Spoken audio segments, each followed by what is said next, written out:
প্রভু আল্লাহ দুনিয়াতে লক্ষাধিক পয়গম্বররা দাওয়াত লয়ে গেছিল। আল্লাহ ঢাকা থেকে উলামায়ে কেরাম এসে বয়ান করেছিল, মাইকের আওয়াজ আমার কানে আসছিল। আল্লাহ শাস্ত্রে বসা ছিলাম, টিভির সামনে বসা ছিলাম, অনর্থক সময় নষ্ট করেছিলাম। কেন যাই নাই, কেন শুনি নাই? লাউ কুন্না নাসমাউ, ওই দিন যদি লক্ষাধিক উলামায়ে কেরামের কথা কান দিয়া শুনতাম, আসমাউ নাসমাউ জবা মুতাকাল্লিমের সিগা, ওই দিন যদি কান দিয়া শুনতাম, আও না কিলো আকিলো না কিলো সব জবা মুতাকাল্লিমের সিগা, ওই দিন যদি মাথা ব্রেন দিয়া বুঝতাম, অনুধাবন করতাম উলামায়ে কেরাম কেন বলেছিল, কি জন্য বলেছিল, ওই দিন যদি বুঝতাম, মা কুন্না ফি আসহাবিস সাইর, আজকে জাহান্নামী হইতাম না গো।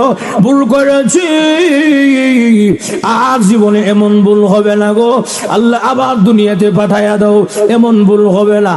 এমনি আল্লাহ ডাক দিবেন, রে বান্দা, এই কথাটা বোঝানোর জন্য আর দুনিয়ায় পাঠানো হবে না। এই কথাটা বোঝানোর জন্য বারবার বারবার উলামায়ে কেরাম আলোচনা করেছে।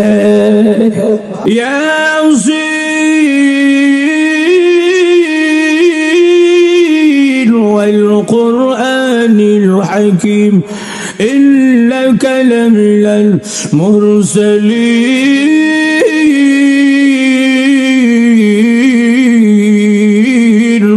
সুবহানাল্লাহ, কত সুন্দর তেলাওয়াত রে।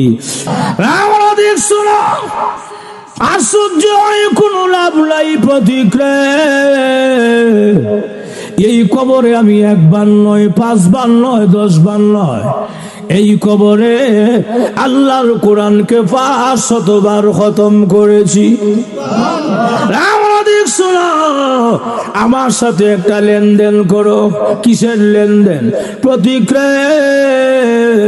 তোমার সুবহানাল্লাহ, আমার তেলাওয়াত শুনে যে সুবহানাল্লাহ বলেছো, তোমার সুবহানাল্লাহ আমাকে দিয়ে দাও, এর বিনিময়ে আমার 500 বার কোরআন খতম তুমি নিয়ে যাও।